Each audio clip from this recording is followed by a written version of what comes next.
자, 정말 100년 만에 찾아온 대재앙인데 이제 우리 생에 정말 이러한 재앙이 재앙을 겪으리하고는 우리 상상도 못 해봤죠. 이제 코로나인데 이 코로나보다 딱 100년, 101년 전인 1918년에 소위 스페인 독감 온 거 아시죠? 다 척에 굉장히 많이 들으셨을 겁니다. 근데 희한하게 굉장히 이게 지금 코로나하고 같은 사이클로 가고 있어요.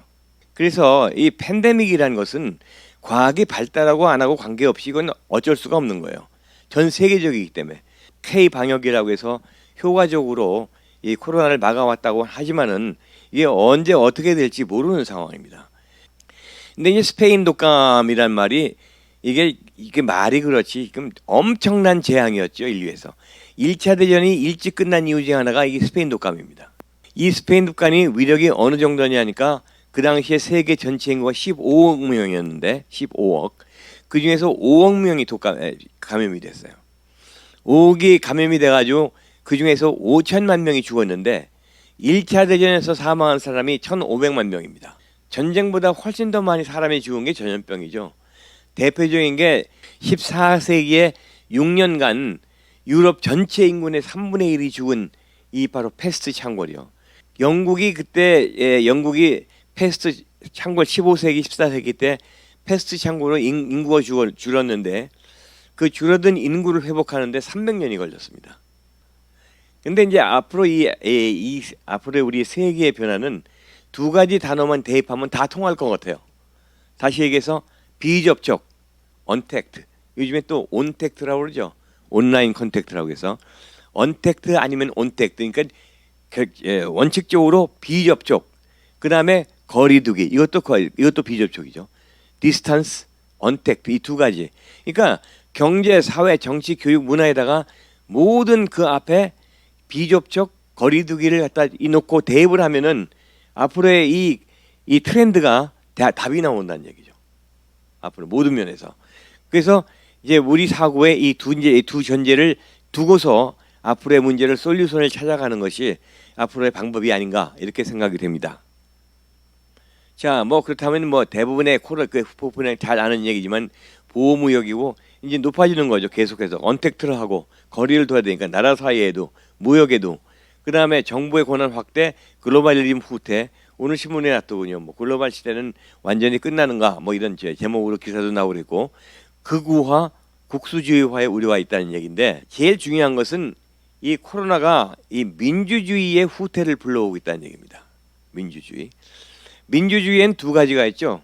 이것은 하나의 공통적인 특징인데요.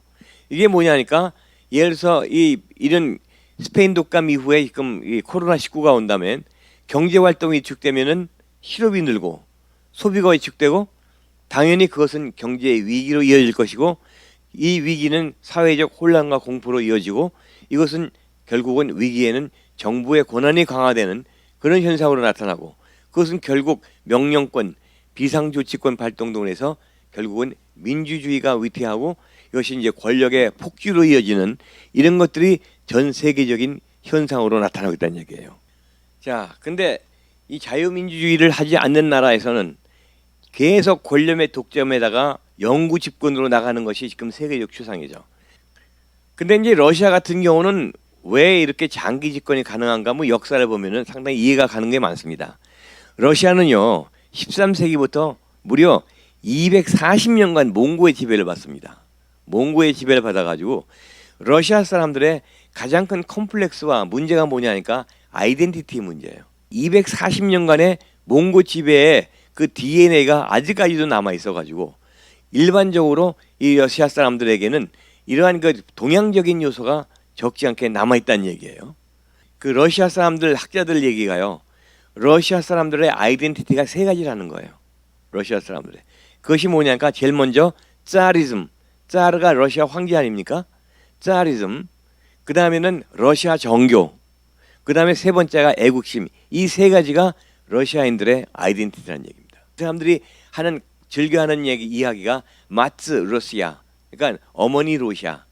그러니까 어머니는 대지가 어머니라는 얘기죠. 그만큼 땅에 대한 조국에 대한 사랑과 그 이 애착심이 유별나다는 얘기예요. 어머니와 같이. 그렇게 보면은 러시아 사람들의 근본적인 DNA는 짜리즘에 대한, 그러니까 권력에 대한 순종, 그다음에 정교에 대한 순종, 그리고 자연과 대지에 대한 순종, 요걸 전합하면은 한마디로 순종의 DNA가 있다는 얘기죠. 그래서 푸틴이 나오는 겁니다. 간단한 거예요. 그러니까 푸틴이 왜 이런 21세기에 나올까 생각하는데, 이 러시아인들의 이런 특징을 본다면은 저게는 그런 존재가 나올 수밖에 없는 것이고, 지금까지 그런 존재가 없었던 적이 한 번도 없다는 얘기죠. 니콜라이 2세가 총살당했죠. 1918년에. 그 다음에 들어온 레닌이 이 니콜라이보다, 황제보다 더 강력한 권력을 구사했죠. 그 다음에 스탈린은 어땠습니까? 아마 지구상에서 독재자도 저런 독재자는 찾아보기 어려울 겁니다. 그 다음에 브레즈네프, 그 다음에 고르바초프, 옐친, 푸틴에 이르기까지 독재자가 아닌 사람이 없었죠. 그러니까 동구 쪽에는 이런 독재 DNA가 항상 있는 것이고, 우리가 생각하는 서구적 민주주의만 있는 것이 아니라 일반적으로 지구의 3분의 2는 전부 이런 식으로 생각을 한다는 얘기죠. 중국을 보면은요, 중국도 이런 DNA가 있다는 것인데, 중국과 일본은 이 개화 과정이 전혀 달랐죠. 잘 아시다시피. 그러니까 중국은 어떻게 했냐니까 중체 서용, 다시 해서 중국의 체제, 그러니까 제국과 중화 사상은 그대로 유지하면서 중국의 체제는 유지하면서 서용, 서쪽의 학문과 기술은 이용한다. 서양식 대포를 들여왔습니다. 제조하려면 신기술이 있어야 되죠. 신기술이 그냥 나오나요? 기초기술이 있어야죠. 기초기술이 있으려면 기초학문이 있어야죠. 그렇기 때문에 이게 안 되는 거죠. 일본은요, 완전히 탈바꿈했어요. 머리끝부터 발끝까지 완전히 바꿨죠. 메이지 유신이라는 것이.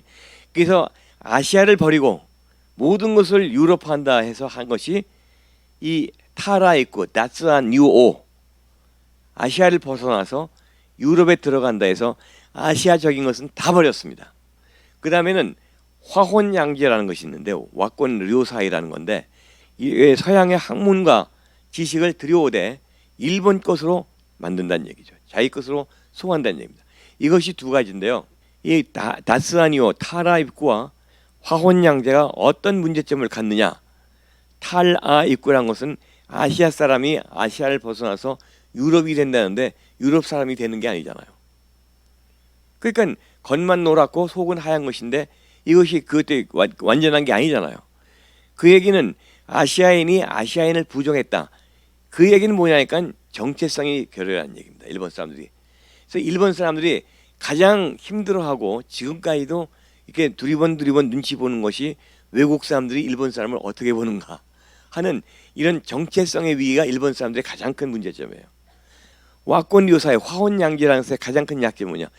화혼양제는 그 다음에 복사와 응용이지 창조가 아니지 않습니까? 서양의 학문과 지식을 일본식으로 활용한다. 그 남의 걸 들어와서 자기 것으로 만드는 것이, 이것이 복사와 모방이지 이것이 창작이 아니잖아요. 그렇기 때문에 일본이 만든 것이 지금까지 나온 최초의 그것이 워크맨밖에 없다는 말이 있잖아요. 전부 뭐 안경이고 카메라고 자동차고 전부 서양에서 나온 것인데 일본서 개조한 것들 아니에요. 개선한 것. 그러다 보니까 일본의 가장 큰 문제점이 이러한 이 모방 복사와 창조성의 문제. 1978년 12월 달에 덩샤오핑이 굉장히 의미 있는 얘기를 했습니다. 그때 이제 개혁 개방을 주장하면서 한 얘기인데, 그때 한 얘기가 밖으로는 평화요, 피스. 그 다음에 안으로는 정치 안정이란 말을 했습니다. 정치 안정이란 게 뭐냐니까, 이것이 정치 안정이 깨질 때 중국은 대재앙을 경험했다. 그 얘기는 두 개의 중국을 인정할 때 중국에는 재앙이 온다 이거예요.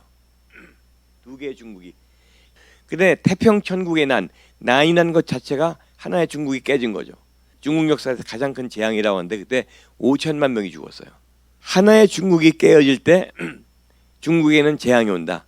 그래서 우리가 보기에는 그까지 하찮은 홍콩, 대만, 그 뭔데 그렇게 중국 같은 커다란 나라가, 땅 넓은 나라가 그렇게까지 신경을 곤두세우고 예민하냐? 바로 이런 역사적 경험 때문에 중국 사람들은 하늘이 두 쪽 나도 절대로 대만과 홍콩의 독립을 인정하지 않아 합니다. 마카오도 마찬가지고. 그렇기 때문에 우리가 그 중국의 역사를 보면은 중국이 왜 저렇게 홍콩, 대만 문제에 예민한가? 그것을 우리가 이해할 수가 있게 된다는 얘기죠. 자, 그래서 중국은 한 번도 서구적 개인주의를 접한 적이 없고 권력 독점의 역사였죠. 중국 그 러시아하고 똑같지 않습니까? 천자에서 순원으로 간 다음에 장제스로 갔고 모택동으로 갔고 덩샤오핑으로 갔고 그다음에 시진핑으로 똑같지 않습니까? 그러니까 서구적 민주주의를 하지 않는 나라 외에는 다 똑같다는 이야기죠. 그래서 서구 민주주의라는 것은 결국 자유민주주의라는 얘기인데 자유민주주의라는 것이 동의어입니다. 자유민주주의라는 것은 뒤집어 얘기하면 자본주의죠. 자본주의인데 자본주의라는 것은요 그리스 로마 문명에서 출발했는데 그 다음에 기독교 사상으로 전환이 되죠. 기독교 사상이 이제 다시 유럽을 지배하게 되고 그리스 로마의 문명의 재발견을 하게 됨으로써 이것이 르네상스로 이어지죠. 르네상스로 이어진 다음에 그것이 계몽주의 사상으로 가서 계몽주의에서 휴머니즘이 등장하고 휴머니즘에서 개인주의가 등장하고 국민 개개인을 가장 중요한 국가 존재 가치로 보는 자유민주주의 국가라는 것이 등장을 하게 되는 것인데 그렇다면은 이 과정을 겪지 않은 세계에서는 서구적 민주주의가 안 된다는 이야기죠. 이 과정을 겪지 않으면은. 근데 희한한 것이 대한민국입니다. 1945년까지 데모크라시란 말도 몰랐던 나라에서 오늘날 세계 이 서구권을 제외한 세계에서 유일한 자유민주주의 국가라는 얘기는 뭐냐 뒤집어 얘기하면 대한민국의 자유민주주의의 기반이 굉장히 허약하다는 얘기입니다. 언젠가나 쉽게 무너질 수 있는 그런 요소가 도처에 잠재하고 있다는 얘기예요. 그래서 우리가 피를 흘려가지고 싸워서 뭐 이 4.19 혁명부터 시작해서 6.29 등등 해가지고 우리가 피로 쟁취한 세계에서 드문 그런 그 민주의 역사를 가지고 있지만은 이러한 것들을 볼 때 서구가 수천 년간 걸쳐가지고 엮어왔던 한 역사의 과정을 통해서 이루어 놓은 서구 민주주의와 우리가 해방 후에 갑자기 받아들인 서구 민주주의와는 이 프로세스 과정에서 다르기 때문에 대한민국의 민주주의라는 것은 굉장히 허약한 그런 체질을 갖고 있다. 그렇기 때문에 우리가 정신 바짝 차리지 않으면은 언제라도 이것이 무너질 수가 있다는 것을 우리가 염두에 둬야 됩니다. 지금 대한민국보다 전 세계 교육 시스템에서 가장 큰 문제가 뭐냐니까 중세기 때 길드 시스템에서 안 벗어났다는 얘기죠. 마이스터, 부마이스터, 팀장, 도제 시스템인데 학교도 대학원, 대학교, 고등학교, 중학교, 초등학교. 근데 뒤까지 교육의 목표가 뭐냐? 명문대를 보내가지고 그 명문대가 가지고 있는 좋은 학문을 배우는 것도 중요하지만 더 중요한 건 인맥 아닙니까? 커넥션, 인맥. 앞에서 끌어주고 뒤에서 밀어주는 바로 인맥 항맥아네요. 지금 이 대학에 가는 가장 중요한 이유 중에 특히 스카이를 비롯한 이른바 명문대고 길을 쓰고 가려고 하는 얘기가 항맥 아니겠어요? 커넥트하네요. 콘택트. 근데 지금 언택트로 간다는 얘기예요. 언택트. 이게 얼마나 중요합니까? 이게 큰 변화가 올 수밖에 없죠. 그래서 언택트 시대로 전환하면서 이것이 사라져가는 것이고 그리고 명문대 진학의 의미가 감소한다는 얘기죠. 그러니까 다시 얘기해서 앞으로 코로나 이후의 시대의 교육이라는 것이 길드 시스템 교육이 지금 퇴화해 간다는 얘기인데 어느 아침에 되는 것이 아니라 굉장히 이것이 속도가 빨라졌다는 이야기예요. 여러분들 혹시 대한민국의 대학교 몇 개인지 아십니까? 전문학교 4년대 정규대학 합해서 400개예요. 거의 400개인데 이 중에 반은 아마 없어져야 될 겁니다. 반은. 왜 그러냐니까 학령아동은 계속 줄죠. 학령아동 주는데 여기다가 대학 진학률이 줍니다. 그 뭐냐면 이게 더블로 이게 줄어든다는 얘기죠. 거의 70%가 돼요. 이것이 앞으로 심해질 것이고 400개 대학 중에 이제 반이 폐교가 될 것이고 이러한 것을 예언을 해주는 시그널을 보내주는 사람이 몇 명 있습니다. 제일 대표적인 사람이 바로 빌 게이츠죠. 이 사람이 하버드대 응용수학과를 1학년 중퇴했다는 거 다 아시죠? 중퇴했는데 지금 세계 제일의 부자예요. 1위를 왔다 갔다 합니다. 대학교 중퇴를 했는데 하버드 안 나면 어떻고 그 동창회 무슨 이너서클 아니면 없으면 무슨 상관이냐. 나는 내 실력과 하나의 아이디어로 승부를 하겠다. 이게 바로 이 빌 게이츠가 그렇고 또 스티브 잡스도 리드 칼리지 철학과를 갔다 1학년 중퇴했습니다. 근데 애플 맥킨토시 만들고 지금 세계 지금 엄청난 그런 성과를 거두고 있지 않아요? 이 사람도 중퇴자예요. 중퇴가 중요한 게 아니라 대학을 졸업하지 않아도 얼마든지 이룰 수 있다는 시그널을 보낸데, 그래서 이제 앞으로는 언택트 교육이기 때문에 사교육의 의미도 앞으로 급감할 것이고 대학을 적게 가니까요. 우리나라에 대한 뭐 저의 생각이랄까 여러 가지를 한번 말씀을 드리겠습니다. 제가 볼 때 그 대한민국 이게 모든 나라 사람들이 그 나라의 국민성이라는 게 가지고 있죠. 근데 그것이 모든 사람에게 통용되는 것이 아니라 뭐 그런 사람도 있고 아닌 사람도 있지만 일반적으로 그런 면이 있어요. 근데 제가 볼 때는 우리가 잘 모르고 있지만 다른 전 세계에서 아주 독특한 사고방식을 가지고 있는 국민인 것 같아요. 그래서 지금까지 뭐 얘기는 뭐 우리가 훌륭한 국민이다 그걸 떠나가지고 그 독특한가 뭔가 한번 좀 짚어보기로 하겠습니다. 자, 이거 대단하죠. 방탄소년단 빌보드 차트 1위에 오르고 이거 완전히 지금 이건 몇 조의 가치가 있는 대단한 하나의 그 기업 내지 산업까지도 될 수 있는 그런 대단한 대한민국 국가 이미지를 업시키는데 지금 대단한 역할을 한 애국자 중 애국자인데 저는 훈장 줘야 된다고 생각합니다. 그 다음에 또 이 소녀들도 지금 한좀 핫하죠. 이게 블랙핑크가 하는 그런 그룹인데요. 아니면은 또 봉준호 감독의, 근데 어떻게 이 보시면은 전 세계에서 유럽을 제외, 아시아를 서양을 제외해놓고 아시아도 그렇고 어떻게 이 한국이라는 나라에서 저런 사람들이 나올 수 있을까? 저런 한류라는 것이 어떻게 나올 수가 있는가? 많은 사람들이 그런 얘기를 하죠. 한국 사람들은 이렇게 가물을 좋아하고 풍류가 있고 또 풍부한 문화적인 콘텐츠에서 가나 다 옳은 얘기예요. 다 옳은 얘기. 근데 그것만 가지고 안 된다기보다도 그런 게 없는 나라가 어디 있어요? 뭐 가무 좋아하는 국민들은 뭐 예를 들어서 삼바 좋아하는 브라질 가보면 가무는 우리보다 더 좋아하고 뭐 모두가 다 문화적 콘텐츠를 가지고 있고 전통 있는 나라는.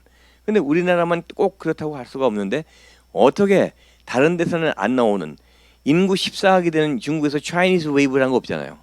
중류라는 게 없잖아요. 그리고 인구 1억 3,500만 가까이 되는 일본에서도 이런 자파니즈 웨이브도 없다는 얘기죠. 인류라는 것도 없고 어떻게 인구 5천만밖에 안 되는 한국에서 한류, K-팝, K-코스메틱, 뭐 K-무비 등등 할 것 없이 이런 한류가 나오냐? 여기엔 뭔가 이유가 있을 거란 얘기죠. 근데 그 얘기는 뭐냐니까 전 세계가 백인들 지배를 받았다, 기독교 지배를 받았다는 얘기예요. 근데 그 백인들의 지배를 받지 않은 그 나라가 두 군데 있습니다. 일본하고 조선이에요. 일본하고 조선. 왜? 일본은 명칭의식으로 일찍 거기서 벗어나서 강대국이 되기 때문에 백인 지배를 안 받았고 기독교 지배를 안 받았고, 근데 한국은 일제 식민지였기 때문에 백인 지배를 안 받았죠.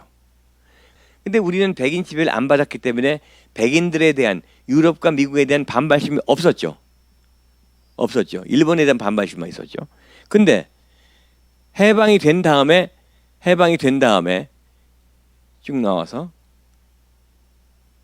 해방이 된 다음에 미국이 해방시켰지만 미국과 유럽은 우리한테 긍정적인 존재였지 부정적이 아니었죠. 우리가 해방시켜준 존재니까. 그렇기 때문에 우리나라 사람들은 해방 이후에 미국 문명, 유럽 문명을 있는 그대로 받았습니다. 있는 그대로. 중요한 것은 있는 그대로 받았다는 것인데 형태를 한국식으로 바꾸거나 왜곡하지 않고 선진 문명이기 때문에 오리지널 그대로 받아들였다는 얘기죠. 근데 일본 같은 경우는 전부 재퍼나이즈 했죠. 우리가 노래를 만들었는데 서양 사람이 이해를 못하는, 동조할 수 없는 그런 걸 만들었다 그러면 안 되는 거 아니에요. 근데 우리는 서구적 멘탈리티를 이해할 수 있기 때문에 그런 것을 만들었고 그것이 서로 호환성이 있다. 그것이 바로 우리만이 가지고 있는 이 서구적 멘탈리티, 그리고 한국적 멘탈리티, 그리고 글로벌 믹스형 의식구조, 이것이 바로 한류의 중요한 하나의 숨어있는 비밀 중에 하나라는 이야기죠. 이게 서양과 이 호환성이 거의 완벽하다는 얘기예요. 그동안 기업들의 어떤 기업 이미지, 그리고 스포츠의 행사들, 이런 것을 다 이것이 종합적으로 이루어진 것이 한류이고, 그 한류는 제가 볼 때에는 앞으로 더 커가면 커갔지 줄어들지 않을 거라고 봅니다. 저는 확실합니다.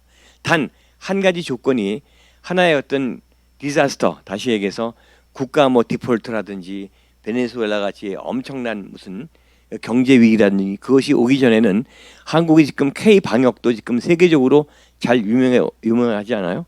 그런 것들 비롯해 가지고 잘 하고 있으면은 이것은 쭉 한류란 것은 더욱 더 발전 확대될 것이라고 믿고 있습니다. 그래서 오늘은 이 코로나 이야기와 함께 이 한류 이것을 연결지어서 말씀을 드렸는데 하여튼 뭐 이렇게 긴 시간 동안 열심히 경청해 주셔서 감사합니다. 여기서 얘기 끝내겠습니다. 감사합니다.